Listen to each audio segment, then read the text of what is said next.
다 같이 일어나셔서 하나님께 예배를 드리겠습니다.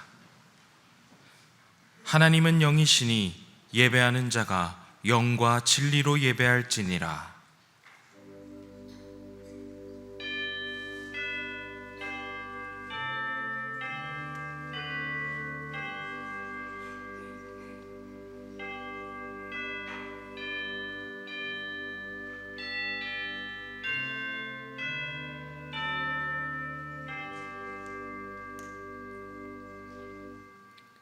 그때 사람들이 예수께 안수하고 기도해 주심을 바라고 어린아이들을 데리고 오매 제자들이 꾸짖거늘 예수께서 이르시되 어린아이들을 용납하고 내게 오는 것을 금하지 말라. 천국이 이런 사람의 것이니라. 아멘.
보라, 자식들은 여호와의 기업이요 젊은 자의 자식은 장사의 수중의 화살 같으니 이르시되 진실로 너희에게 이르노니 너희가 돌이켜 어린아이들 같이 되지 아니하면 그러므로 누구든지 이 어린아이와 같이 자기를 낮추는 사람이 또 누구든지 내 이름으로 이런 어린아이 하나를 영접하면 또 아비들아 너희 자녀를 노엽게 하지 말고 오직 주의 교훈과 훈계로 양육하라. 그리하면 늙어도 그것을 떠나지 아니하리라. 아멘. 나는 전능하신 아버지 하나님 천지의 창조주를 믿습니다. 나는 그의 유일하신 아들 우리 주 예수 그리스도를 믿습니다. 그는 성령으로 잉태되어 동정녀 마리아에게서 나시고 본디오 빌라도에게 고난을 받아 십자가에 못 박혀 죽으시고 장사된 지 사흘 만에 죽은 자 가운데서 다시 살아나셨으며 하늘에 오르시어 전능하신 아버지 하나님 우편에 앉아 계시다가 거기로부터 살아있는 자와 죽은 자를 심판하러 오십니다. 나는 성령을 믿으며 거룩한 공교회와 성도의 교제와 죄를 용서받는 것과 몸의 부활과 영생을 믿습니다. 아멘. 너희가 어린아이와 같이 되지 아니하면 결코 하나님 나라에 들어갈 수 없다고 말씀하신 주님, 주의 말씀을 기억하며 우리가 회개합니다. 아이가 부모를 의지함 같이 하나님을 온전히 의지하지 않았습니다. 아이처럼 모든 이웃에게 마음을 열고 환대하며 살아가지도 못했습니다. 언제나 완고한 마음으로 살아가는 우리를 불쌍히 여기시고 모든 죄를 용서해 주옵소서. 이제 하나님과 나만이 아는 죄를 침묵으로 고백하겠습니다.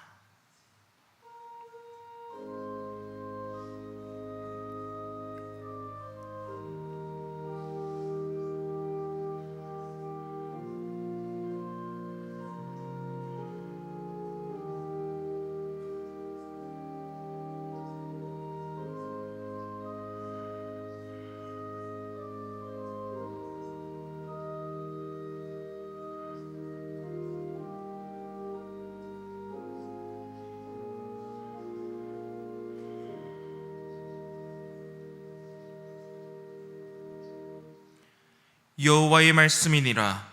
그날 그때에는 이스라엘의 죄악을 찾을지라도 없겠고 유다의 죄를 찾을지라도 찾아내지 못하리니 이는 내가 남긴 자를 용서할 것임이라. 이 말씀에 의지하여 여러분이 고백한 모든 죄가 사해졌음을 선언합니다. 아멘.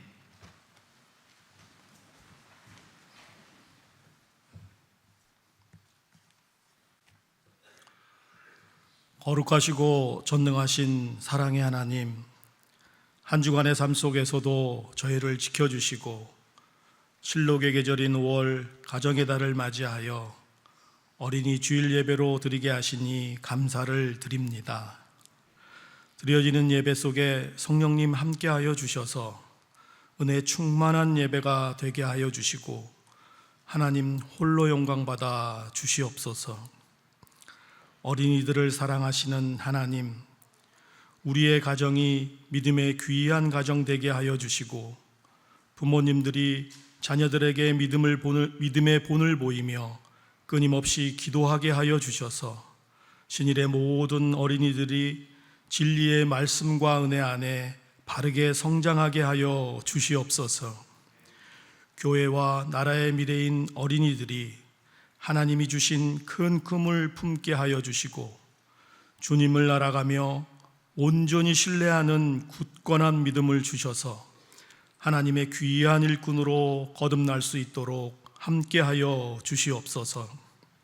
교회를 사랑하시는 하나님, 신일교회가 말씀과 기도의 반석 위에 든든히 서가게 하여 주시고 예수님의 마음을 품고 복음을 전하는 사명, 선교하는 사명, 어려운 이웃을 구제하는 일에 최선을 다하게 하여 주셔서 하나님께 영광 돌리며 주시는 복 받아 누리는 복된 교회 되게 하여 주시고 5월에 준비하고 있는 다양한 행사와 계획 가운데 함께하여 주셔서 은혜 가운데 잘 진행되게 하여 주시옵소서.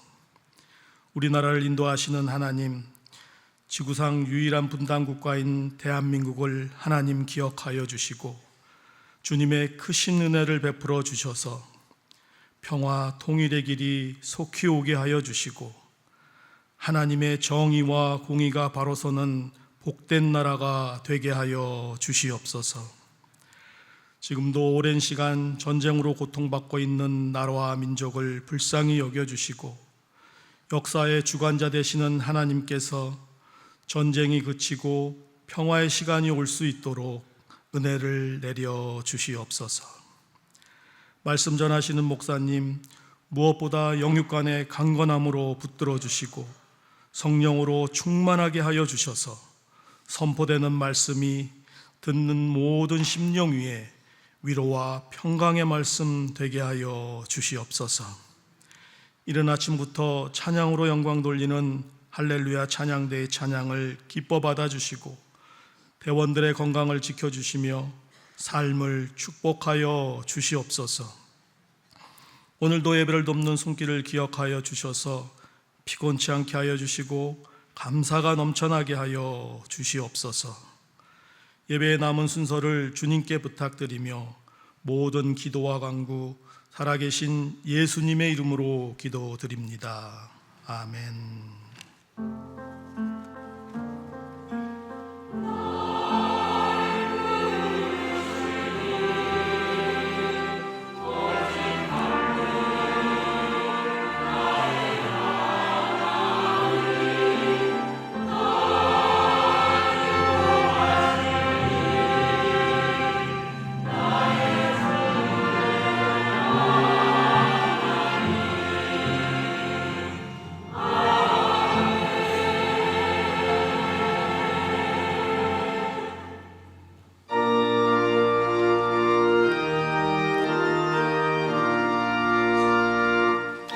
우리 다 함께 박수 치면서 찬양하겠습니다.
귀한 주일을 맞이해서 하나님 앞에 예배드리러 오신 여러분 모두에게 하나님 크신 은혜가 함께 하시기를 주님 이름으로 축복합니다. 자, 우리 함께 인사하겠습니다. 바로 믿고 행복한 우리 모두 다 같이 아멘 할렐루야. 자, 우리 함께 예배드리는 분들 서로 보면서 하나님은 성도님을 사랑하십니다 하겠습니다. 5월은 가정의 달입니다. 가정의 달을 맞이해서 5월달 우리가 암송해야 될 구절은 요한삼서 2절입니다. 가족들끼리 우리 성도들끼리 서로 축복하는 마음으로 여러분 다 외우시길 바라고요.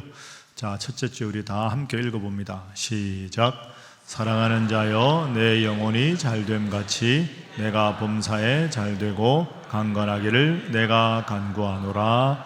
아멘. 교회 소식 알려드리겠습니다. 주보 참조하시기 바랍니다. 세 번째 광고부터 드립니다. 오늘 오후 찬양 예배는 찬양팀 주간 예배로 드리겠습니다.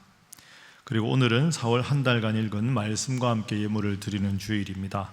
3, 4, 5월의 말씀과 함께 예물은 우리 선교사님들을 위한 선교 헌금으로 사용하도록 하겠습니다. 그리고 여러 번 광고드린 대로 335 가족 캠핑이 오늘 예배 후에 오후에 출발해서 내일까지 계속되겠습니다. 전면 광고 참고해 주시고 우리 아이들과 부모들이 함께하는 좋은 프로그램입니다. 이런 프로그램을 통해서 교회 우리 3, 40대가 든든히 서갈 수 있도록 여러분 함께 기도해 주시기 바랍니다. 우리 부활동산연합 추모 예식이 14일 화요일에 있습니다. 함께 하실 분들 오늘까지 사무국으로 신청을 해 주시기 바랍니다. 다른 모든 광고는 주보를 참조하시면 되겠습니다. 이제 하나님의 말씀 성경을 읽겠습니다.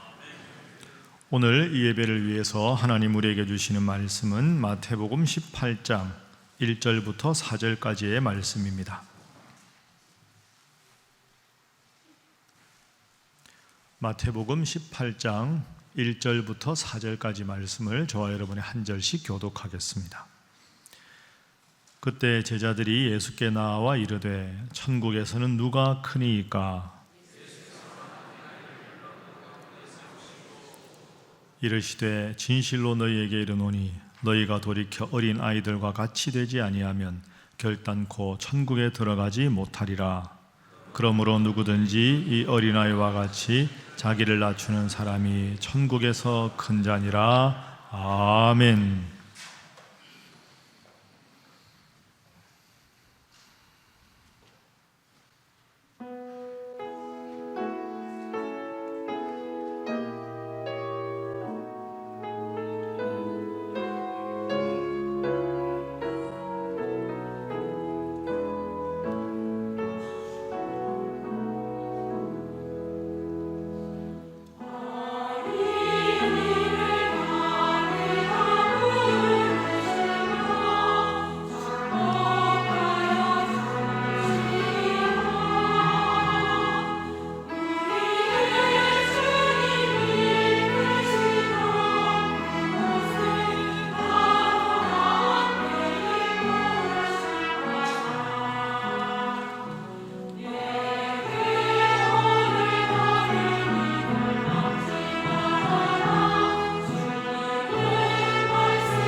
하나님께 영광의 박수 하겠습니다.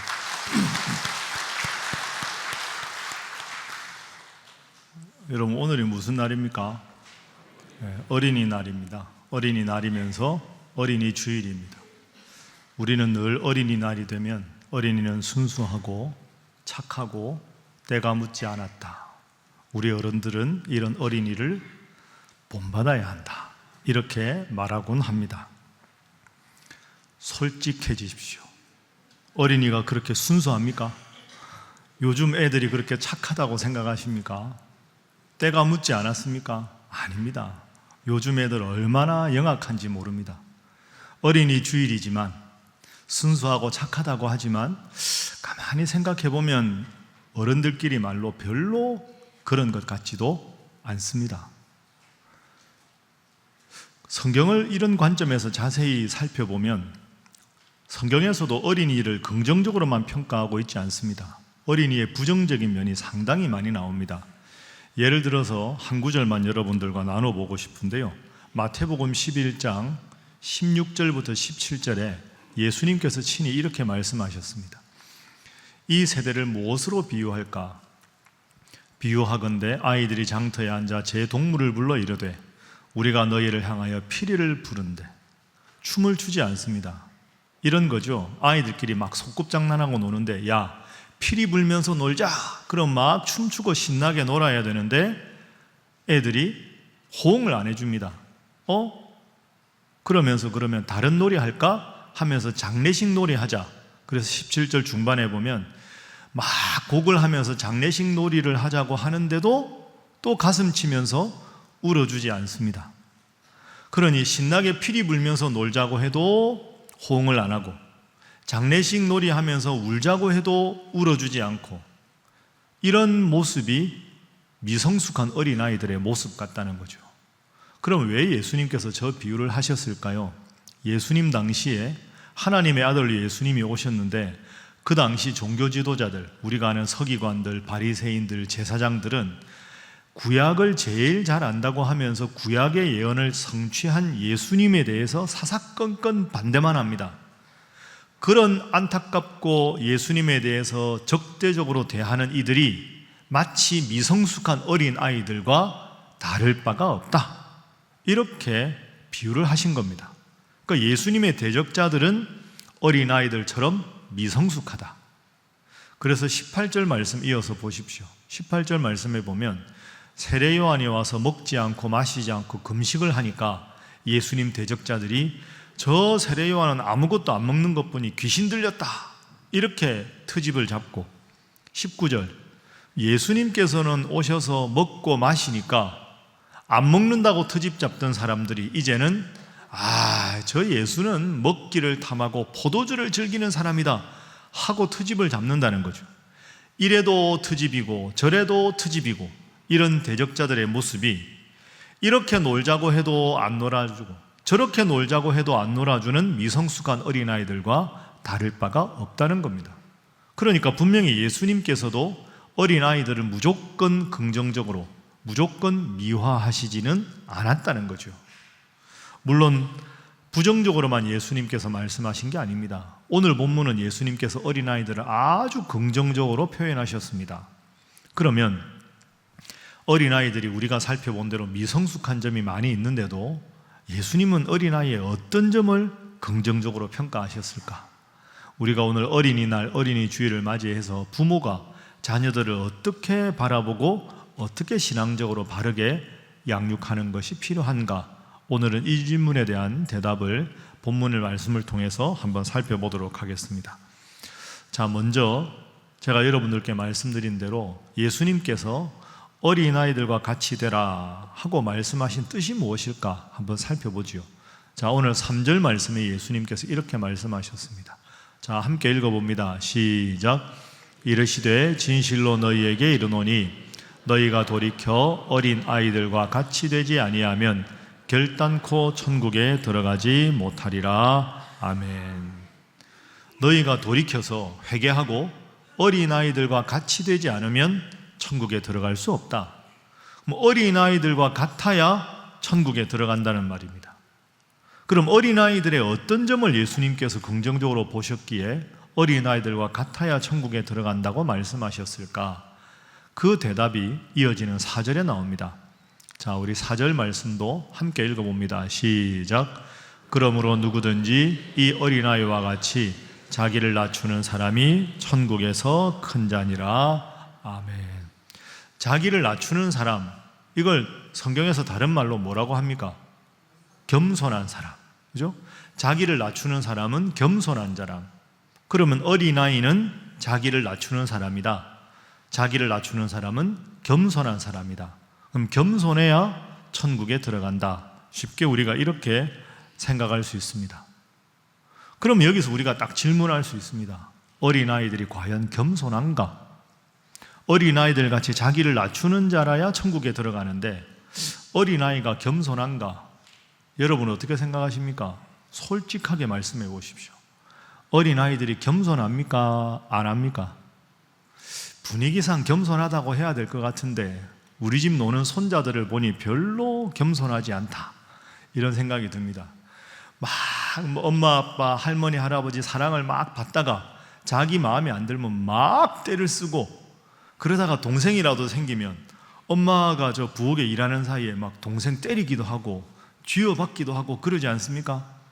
어린아이들과 같이 자기를 낮추고 겸손해야 천국에 간다고 하는데 그런 면도 있지만 그렇지 않은 면도 상당히 많이 있는 것이 현실 아닙니까? 그럼 예수님은 자기를 낮추는 자라야 천국 간다 말씀하신 것이 과연 어떤 뜻일까? 오늘 이 본문이 마태복음 18장인데요. 예수님께서 이 말씀을 하신 뜻을 정확하게 알려면 바로 전장 마태복음 17장 걸 연결해서 살펴보아야 그 정확한 뜻을 알 수 있습니다. 마태복음 17장을 쭉 읽어보면 예수님께서 내가 이제 머지않아 십자가에 달려 죽을 것이다 하는 십자가의 고난을 예언하셨습니다. 그게 17장의 주된 내용입니다. 17장에서 몇 구절을 한번 살펴보죠. 자, 22절, 23절 화면 보십시오. 갈릴리에서 예수님과 제자들이 함께 있을 때 예수님께서 말씀하셨습니다. 인자가 내가 장차 사람들의 손에 넘겨져서 죽임을 당하고 제3일에 살아나리라. 십자가의 죽으심을 예언하니까 제자들이 근심합니다. 예수님이 십자가에 죽으시다니 이게 무슨 말씀인가? 분명히 예수님은 십자가를 말씀하셨습니다. 십자가는 낮아지는 자리지요. 사람들을 섬기기 위해서 죽기까지 겸손하게 낮아지는 자리가 십자가입니다. 나는 낮아져서 십자가에 죽을 것이다. 그런데 제자들은 어떤 반응을 보일까? 자, 17장 시작하는 1절부터 3절 보십시오. 17장의 시작인데요. 엿새 오후에 예수님께서 세 명의 제자 베드로와 야고보와 요한을 데리고 높은 산에 가셨습니다. 그게 이른바 우리가 아는 변화산 사건입니다. 12제자 중에서 3명의 제자만 따로 데리고 변화산으로 올라가셨습니다. 그리고 17장 뒷부분에 보면 17장 25절도 화면 보시죠. 이르되 내신다 하고 집에 들어가니 예수께서 말씀하십니다. 예수님께서 질문을 하십니다. 시몬아, 시몬이 누굴까요? 베드로 아닙니까? 베드로야, 너 세금 바치는 것에 대해서 어떻게 생각하냐라고 베드로에게 물으십니다. 자, 여러분 시간관계상 17장 전체를 살펴보지 않았지만 예수님의 의도는 이런 겁니다. 나는 나를 낮추고 십자가에 죽을 것이다. 이렇게 예언을 하셨습니다. 그런데 제자들은 지금 그 의미를 정확하게 깨닫지 못했습니다. 제자들 관심은 어디 있습니까? 왜 변화산에 올라가시는데 우리 다 데리고 안 가시고 베드로와 야고보와 요한만 데리고 가시지? 이런 생각을 했을 겁니다. 그리고 25절에 세금 바치는 질문에 대해서도 다 물은 게 아니라 베드로에게 물으신 겁니다.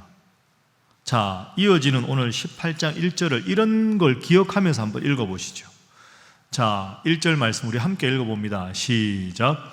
그때 제자들이 예수께 나와 이르되 천국에서는 누가 크니까? 네. 이제 조금 느낌이 오십니까? 예수님은 지금 내가 죽음까지 낮아져서 십자가에 죽어야 한다고 예언하셨습니다. 그런데 지금 제자들의 관심은 예수님처럼 낮아지는 데 있는 게 아니고요, 높아지는 데 있는 겁니다. 예수님, 왜 변화산에 올라갈 때는 우리를 안 데리고 가셨습니까? 베드로, 야고보, 요한만 특별한 내용 하시는 거 아닙니까? 왜 그 질문은 베드로에게만 하십니까? 그러면 도대체 예수님은 우리 제자들 중에서 누구를 제일 총애하십니까? 예수님 다음에 높은 자리에 올라가시면 우리 중에 제일 높은 자리에 누구를 앉히시렵니까? 우리 중에 솔직히 말씀해 보십시오. 제자들 중에 서열 1위가 누굽니까? 서열 좀 매겨주십시오. 이걸로 서로 다툼을 하고 있는 겁니다. 예수님, 우리 중에 누가 큽니까? 누가 서열 1번입니까? 예수님이 제일 총애하는 제자가 누굽니까? 이제는 솔직하게 말씀 좀 해 주십시오. 예수님이 어떤 마음이셨을까요? 답답하셨습니다. 예수님은 지금 내가 낮아지고 낮아져서 십자가에 죽어야 할 것이다, 낮아짐에 대해서 말씀하셨는데 제자들은 그 예수님의 말씀과 의도를 깨닫지 못하고 높아짐의 경쟁을 하고 있습니다. 우리 중에 누가 더 높습니까? 낮아짐의 자리를 말씀하신 예수님 앞에 높아짐의 경쟁을 이야기하는 한심한 제자들의 모습이 바로 17장과 연결된 18장 1절의 모습입니다. 그렇습니다. 그래서 본문의 제자들은 높아지려고 경쟁하는 안타까운 모습을 가진 자들이다, 이렇게 말씀하셨습니다. 그리고는 예수님께서 낮아지라 하면서 어린아이처럼 자기를 낮추는 자가 천국에 들어갈 수 있다, 이렇게 말씀하신 거죠. 그러면 다시 본문으로 돌아갑니다. 그런데 어린아이들은 별로 겸손해 보이지 않습니다. 어린아이들처럼 낮춰야 된다고 하는데 별로 겸손하지 않다. 그럼 예수님께서 자기를 낮춘다는 의미가 무엇일까? 자, 여러분, 그러면 오늘 본문을 명확하게 이해하려면 오늘 본문과 같은 내용이 다른 복음서에 어떻게 쓰여 있는가를 잠시만 살펴보겠습니다. 마가복음 10장 13절부터 16절이 오늘 본문과 병행 본문입니다. 자, 오늘 본문을 잘 이해하기 위해서 마가복음 10장 13절 말씀 우리 함께 한번 읽어봅니다. 시작. 사람들이 예수께서 만져주심을 바라고 어린아이들을 데리고 오매 제자들이 꾸짖거늘. 아멘. 자, 화면 보시면 제가 질문을 드리겠습니다. 어린아이들을 어른들이 예수님께 데리고 왔습니다. 축복을 해주세요, 예수님. 제자들은 야, 어린애들은 데리고 가라. 근데 예수님께서 제자들을 꾸짖고 어린아이들 오는 걸 용납하라고 말씀하셨습니다. 그러면 13절에 어린아이들을 데리고 온 사람들은 누굴까요? 부모들이겠죠. 자기 집 아이들을 하나님 예수님께서 축복해 달라고 데리고 온 사람들은 당연히 부모님들입니다. 그러니까 13절에 어린아이들을 데리고 온 사람들은 어린아이들의 부모들이라는 걸 알 수 있습니다. 상식 아닙니까?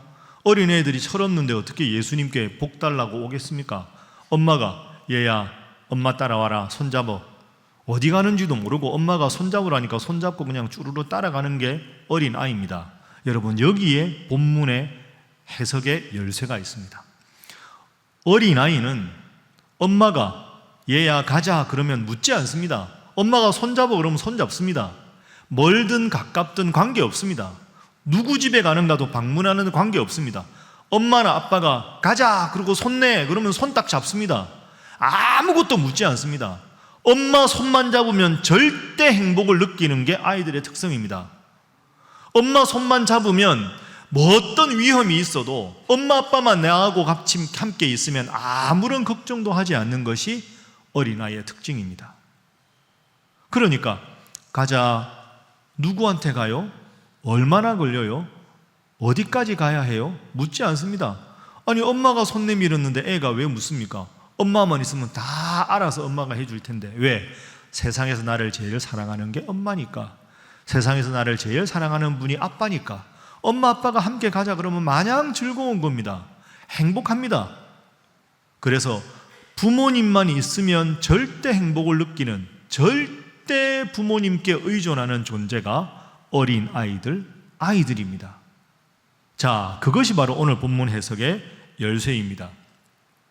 누구든지 자기를 낮추는 자만 천국에 들어갈 수 있다는 말은 가자 하고 손 내밀어 하면 엄마 아빠 손만 잡으면 그냥 행복하고 아무런 걱정하지 않고 오직 엄마 아빠에게 절대 의존하는 이런 마음으로 주님을 사랑하는 사람, 주님 손만 잡으면 세상에서 많은 건 누리지 못해도 주님이 나와 함께 하시니까 저는 주님만 있으면 행복합니다 라고 고백하는 사람, 그런 사람이 천국에 들어갈 수 있다는 뜻입니다. 뒤집어 말하면 주님 없어도 돈만 많으면 나는 된다고 생각하는 사람, 주님도 필요하지만 세상의 권력이나 명예나 돈이나 뭔가 다른 것이 꼭 있어야만 나는 세상 행복하다고 생각하는 사람, 주님 없어도 세상적인 게 더 귀하다고 생각하면서 예배당에 출석하는 사람, 그런 사람은 천국에 들어가기에 부족하다 하는 뜻입니다. 어린아이가 부모님만 있으면 절대 의존의 감정으로 행복한 것처럼 주님을 사랑하는 마음, 그런 마음이라야 천국에 들어간다. 그런데 이 한심한 제자들아, 내가 지금까지 그걸 가르쳤고 지금 내가 십자가에 죽을 것이라고 이야기했는데 누가 높습니까? 누가 서열 1번입니까? 어떻게 내 말을 알아듣지 못하고 그런 높아짐의 경쟁만 하고 있느냐? 하나님 나라의 복음을 전했는데 지금도 여전히 세상적인 경쟁의 논리에 빠져있는 제자들아, 너희들의 모습이 부끄럽지 않느냐? 어린아이들의 그 모습을 본받아라 하는 것이 예수님의 말씀입니다. 자, 그렇게 말씀을 이렇게 정리하면 여러분과 제가 느끼는 게 있습니다. 부모의 책임이 있습니다. 부모가 그러면 자녀를 어떻게 키워야 할까? 성경 전체적으로 보면 자녀에 대한 부모의 책임은 딱 두 가지입니다. 여러분, 이 두 가지를 오늘 어린이 주일 이후라도 꼭 기억하셔서 자녀들을 위해서 이런 자녀가 되게 해달라고 기도하십시오. 어른의 책임, 부모의 책임은 두 가지가 있습니다. 첫 번째는 하나님 잘 믿는 아이로 키우는 겁니다. 한번 따라해 보시죠. 하나님 잘 믿는 아이로 키우는 것이 부모의 책임이다. 여러분 믿습니까? 이게 참 쉬운 분도 있고, 목사님 제가 이렇게까지 기도하는데 아직 그게 안 됩니다 하는 분들도 있을 겁니다. 그러나 이것이 제일 중요합니다. 부모의 입장에서 자녀를 사랑한다 했을 때 자녀가 하나님을 믿고 하나님께 내 삶을 위탁하는 것보다 더 훌륭한 자녀 양육은 없습니다. 여러분, 가만히 우리 모두가 인생 이만큼 살면 다 알지 않습니까? 공부 잘한다고 행복한 거 아닙니다. 머리 좋다고 부모님께 순종하는 거 아니지요. 세상적인 지위가 높아졌다고 그게 꼭 인생의 성공은 아닙니다. 하나님 잘 믿고 내 인생은 하나님이 끌어주셔야 한다 하는 걸 믿고 살아가는 것, 그걸 부모님을 통해서 배워서 철저하게 그 마음으로 평생 하나님 잘 섬기는 것, 그보다 훌륭한 자녀 양육은 없고, 부모가 자녀를 사랑하는데 그보다 더 훌륭한 것은 없습니다. 여러분 다 경험하시지 않습니까? 그러니 이 이른 시간에 하나님 앞에 예배드리러 오셨지요. 간혹 텔레비전 보다 보면 어린아이들이 얼마나 맹랑하게 당돌하게 이야기하는지 모릅니다. 와, 요즘 애들이 이렇게 당돌하게 말하나? 다 어디서 배웠을까요? 부모님께 배운 거죠. 제가 짧은 영상을 하나 여러분들 틀어드리겠습니다. 이거 한 45초 정도 되는 짧은 영상인데요, 애들이 뭐라고 말하는지 한번 짧지만 들어보십시오. 자, 화면 한번 보시죠. 물론 제가 생각하기에 저 방송 작가가 써준 원고일 겁니다. 그러지 않겠습니까? 저희 아이들 순수한 생각인지 잘 모르겠는데 마음 불편하시죠? 요즘 애들이, 첫 번째 여자아이가 이런 말 합니다. 여자아이 대사입니다. 돈이 없으면 조그만 집에서 살아야 되잖아요. 나는 콧구멍 같은 집에서 살기 싫어요. 콧구멍 같은 집, 이 대목에서 여러분이 웃으셨습니다. 아니, 어떻게 애가 이런 표현을 합니까? 집이 좀 작다고 콧구멍 같은 집에서 살기 싫어요. 이 누가 평소에 한 말일까요? 부모님이 이런 말 한 겁니다. 부모님이 집 작다 이러면 맨날 콧구멍 같은 집 이런 말 하니까 애 의식 속에 작은 집은 싫어요, 돈 많이 버는 부모가 좋아요, 콧구멍 같은 집에서 살기 싫어요. 아니, 콧구멍 같은 집이 도대체 얼마나 작은 집입니까? 남자아이가 뭐라고 했습니까? 읽어드리겠습니다. 돈도 안 벌고 그냥 아이만 키우면서 구걸할 거예요? 아니면 돈을 벌면서 살림을 꾸려갈 거예요? 가난하면 아무리 가정적이어도 나쁜 추억만 쌓일 거잖아요. 기가 막히지요. 어떻게 애가 돈 안 벌고, 그 육아가 얼마나 중요한데 아이 잘 키우는 게, 아이 열심히 키우는 부모에 대해서 구걸한다, 이런 표현을 쓸까요? 아마 분명히 맞벌이 안 하고 살아가는 집에 대해서 저 아이의 부모가 애만 키우면서 구걸한다, 이런 표현을 썼으니까 애가 이런 표현을 쓰는 거겠죠. 아이를 잘 키우는 게 얼마나 소중한 일인데 그냥 아이만 키운다, 그냥 아이만 키운다, 이렇게 가볍게 표현을 할까요? 여러분 다 느끼시지만, 제가 방송이 아주 짧은 시간이지만 이건 애들 책임이 아닙니다. 부모 책임입니다. 만약에 제가 아는 아이가 그렇게 말했으면 제가 정색하고 혼냈을 겁니다. 부모 불러서. 저 부모 정말 저렇게 애 키우면 안 됩니다. 저는 정말로 인터뷰에 나온 저 아이들의 부모, 저 부모님들이 예수 안 믿는 부모이기를 바랍니다.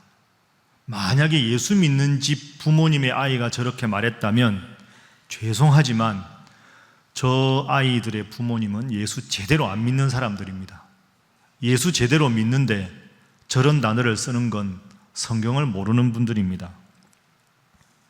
그래서 여러분 죄송합니다만 교회에서 여러 성도들끼리 만나고 가족들끼리 만날 때 대화 조심하십시오. 특히 애들이 있을 때 조심하십시오. 지난 주일에 말씀드린 대로 교회에서 있을 때 서로 격려하시고 기도 제목 나누시고 좋은 일 있으면 축하해 주시고 힘든 일 있으면 기도 제목 써서 함께 잠시라도 기도해 주시고 그렇게 보내십시오. 그런데 아이들이 오면 아이들 머리 쓰다듬으면서 잘생겼다, 오늘 교회 왔다, 너 참 예쁘다, 하나님 너 사랑하실 거다, 그리고 쓰다듬어 주십시오. 그게 그 아이들의 어릴 적부터 교회에 대한 얼마나 좋은 인상을 품겠습니까? 교회 오면 권사님, 집사님들이 다 머리 쓰다듬어 주고 너 교회 잘 왔다, 너 잘 될 거다, 하나님 널 사랑한다, 그런 말을 듣는 아이들이면 앞으로 얼마나 반듯하게 잘 자라겠습니까? 그런데 애들이 식당 가서 옆에 있는데 뭐 그 집은 차가 몇 대니, 뭐 연봉이 얼마니, 부동산이 얼마가 올랐느니 맨날 그런 이야기만 하면 애들이 교회 와서도 늘 생각하는 게 그런 거 아닙니까? 그러다 보면 콧구멍 같은 집, 구걸, 이런 표현을 쓰게 되는 거죠. 여러분 이거 진지하게 들으십시오. 아이들 교회 학교에 보내는 걸로 여러분이 사명을 다한 게 아닙니다. 일주일에 그 많고 많은 시간 중에서 아이들이 교회에서 보내는 시간은 줄잡아 2시간밖에 없습니다. 신앙교육의 1차 기관은 교회가 아닙니다. 가정입니다. 그 가정에서 신앙교육을 객관적으로 검증해서 바른 방향으로 인도하는 것이 교회 학교 교육입니다. 아이들 주일날 교회 보냈으니 내 아이의 교육은, 신앙교육은 교회에서 책임지겠지, 절대로 그렇지 않습니다. 가정교육이 신앙교육의 1차 요람이고 그걸 더 잘하도록 바른 방향으로 인도하는 것이 각 교육부서 교육자와 선생님들의 역할입니다. 그래서 부모님들 깊이 생각하십시오. 제가 어린이 주일 맞이하면서 도전을 하나 드리겠습니다.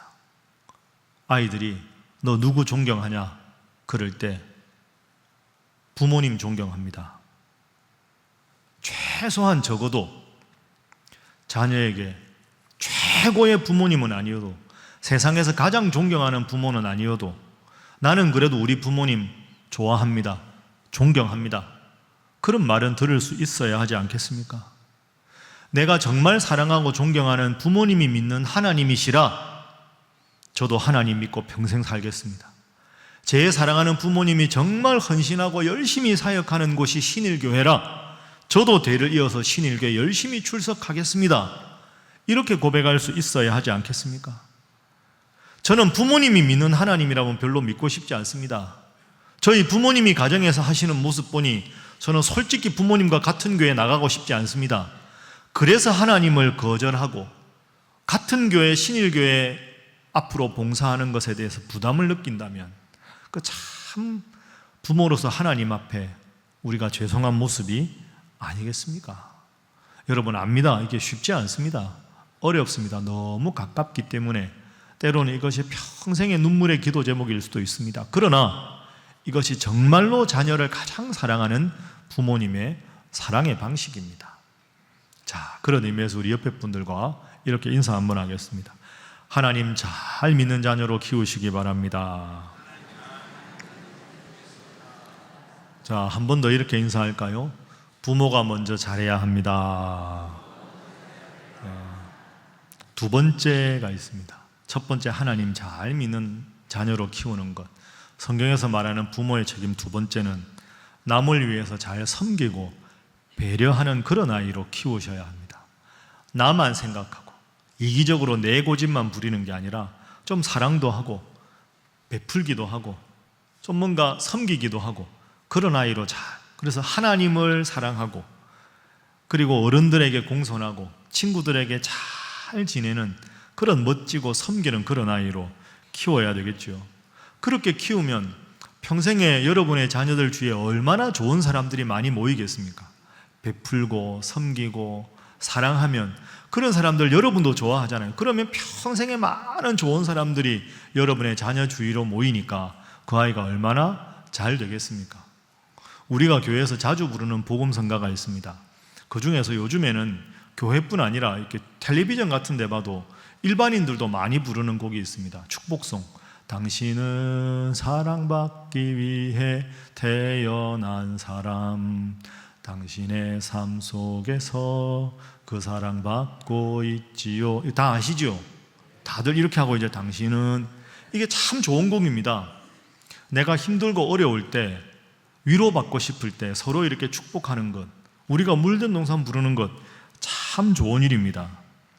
그런데 내가 사랑받기 위해 태어난 사람인 거 맞지만 저 노래만, 저 찬양만 너무 강조하면 안 됩니다.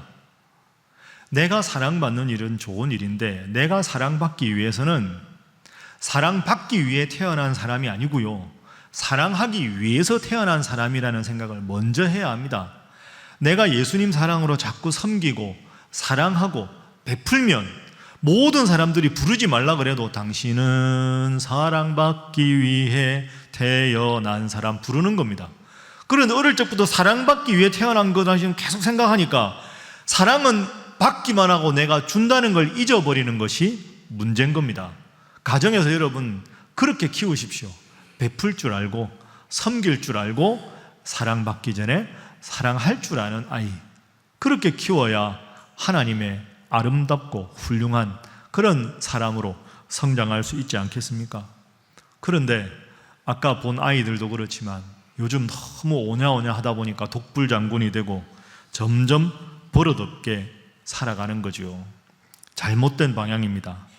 우선 자녀들에게 하나님 잘 섬기는 걸 가르치고 그리고 서로를 사랑하고 섬기고 배려하는 그런 아이로 키워야 합니다. 어떻게 하면 그런 아이로 키울 수 있을까요? 우리 모두의 숙제지만 부모가 먼저 그런 모습을 보여야 합니다.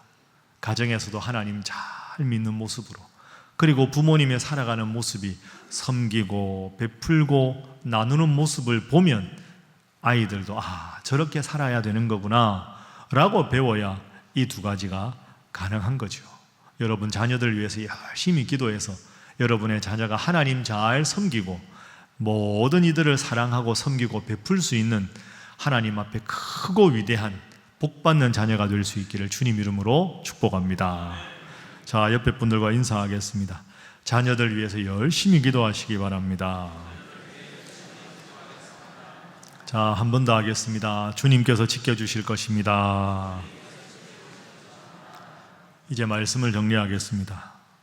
여러분, 저도 이렇게 설교하지만 쉽지 않습니다. 우리 모두에게 참 어려운 숙제입니다.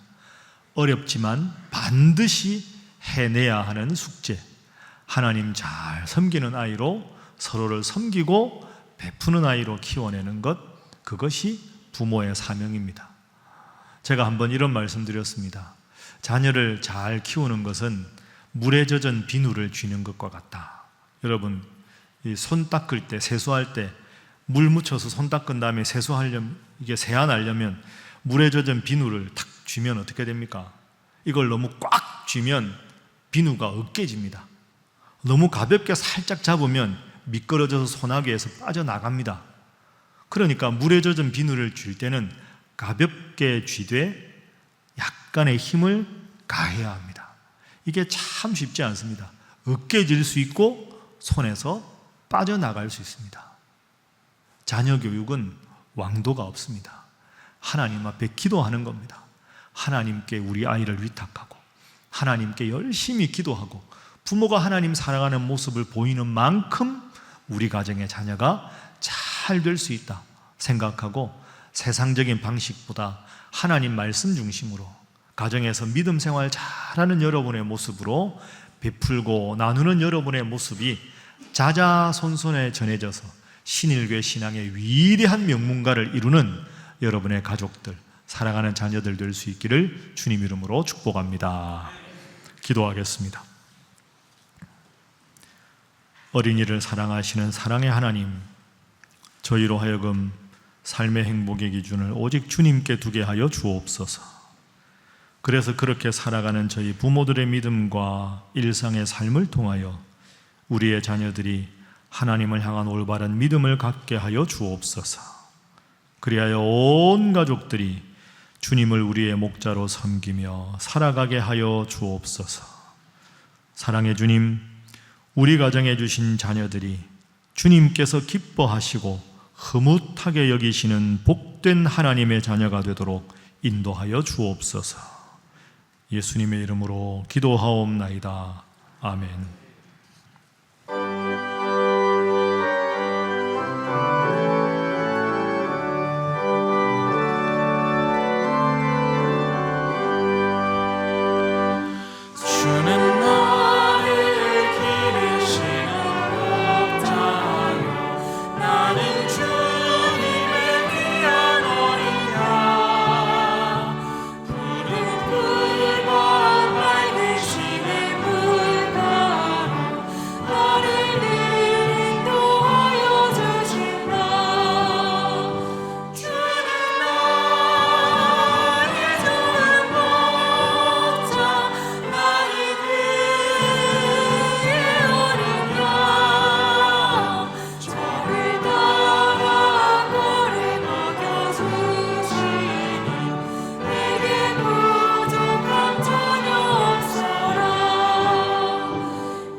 자 우리 새지 않도록 역청과 나무진을 취하네. 어떤 마음이었을까 그녀의 두 눈에 눈물이 흐르고 흘러. 동그란 눈으로 엄마를 보고 있는 아이와 입을 맞추고 상자를 덮고 강가에 띄우며 간절히 기도했겠지. 정처없이 강물에 흔들 흘러내려가는 그 상자를 보며 눈을 감아도 보이는 아이와 눈을 맞추며 주저앉아 눈물을 흘렸겠지. 너의 삶의 참 주인 너의 참 부모이신 하나님 그 손에 너의 삶을 맡긴다. 너의 삶의 참 주인 너를 이끄시는 주 하나님 그 손에 너의 삶을 드린다.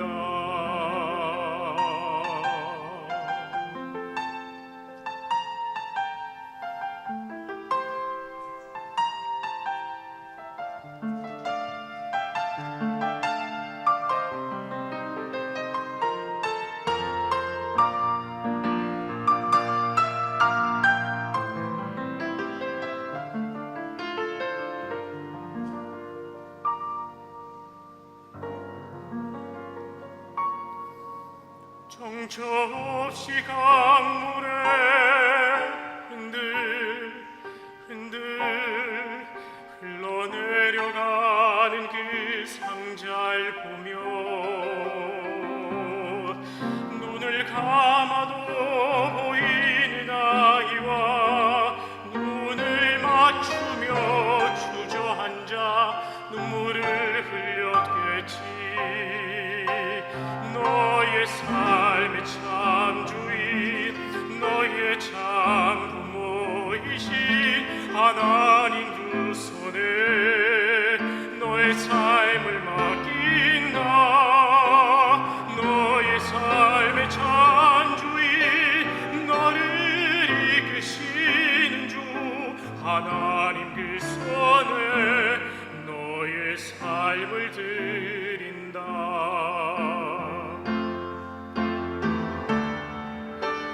너의 삶의 참 주인 너의 참 부모이신 하나님 그 손에 너의 삶을 맡긴다. 너의 삶의 참 주인 너를 이끄시는 주 하나님 그 손에 너의 삶을 드린다. 하나님 그 손에 나의 삶을 드리리. 나의 삶을 드리리.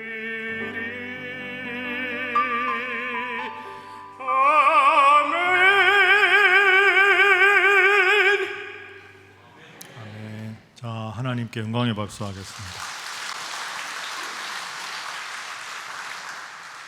여러분 방금 들으신 곡 아시는 분 아실 텐데 요게벳의 노래라는 곡입니다. 요게벳이 그 구약의 위대한 지도자 모세의 어머니지요.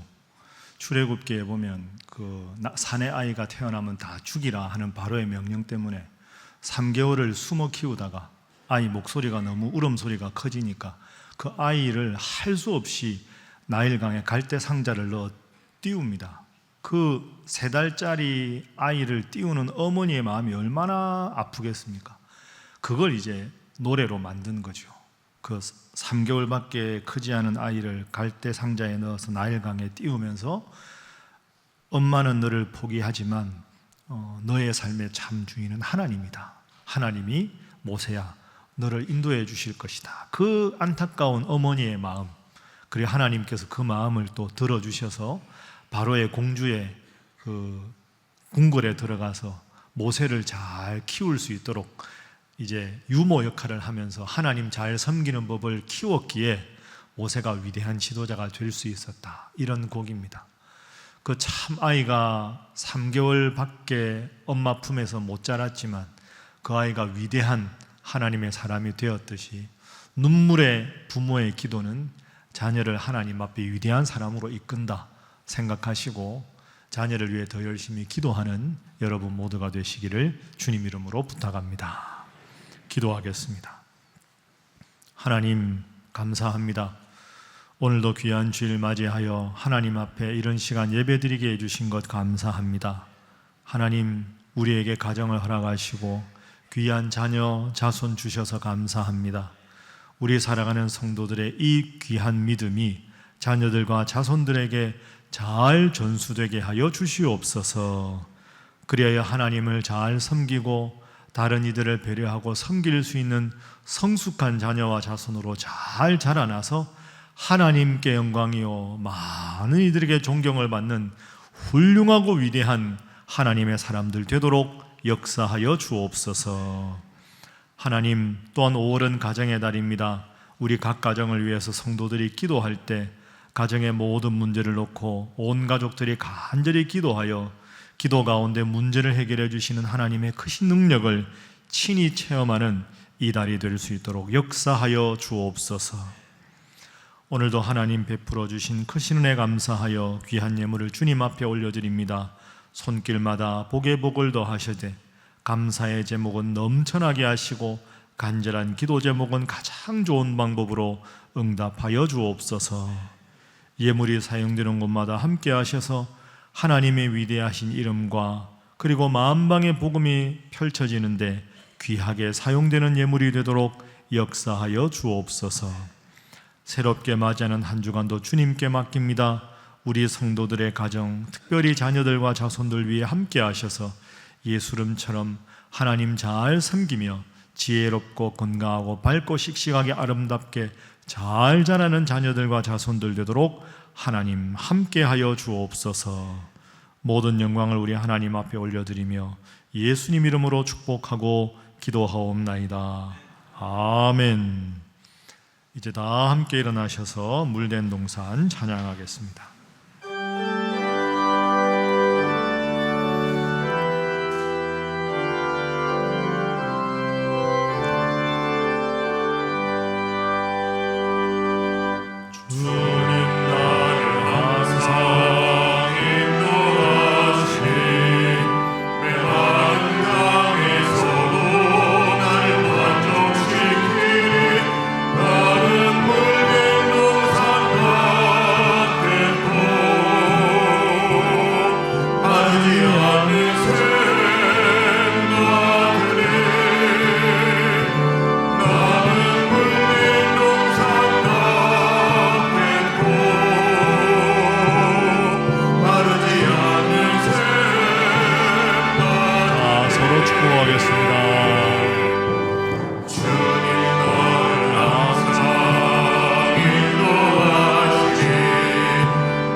영광의 박수 하겠습니다. 주님 감사합니다. 주님 감사합니다. 지금은 우리 주 예수 그리스도의 은혜와 하나님의 사랑하심과 성령님의 교제하심이 우리에게 주신 귀한 자녀들을 온전히 하나님 믿고 의지하도록 양육하며 주님 한 분만으로 행복할 수 있는 존재로 만들기 위해 노력하며 기도하기로 다짐하는 그런 신앙에 결단하는 사랑하는 모든 부모님들과 앞으로 주님 원하시는 귀한 가정, 귀한 자녀들을 양육하기로 기도하며 다짐하는 우리 신일의 모든 성도들에게 지금부터 영원히 함께 하시기를 간절히 축원하옵나이다. 아멘.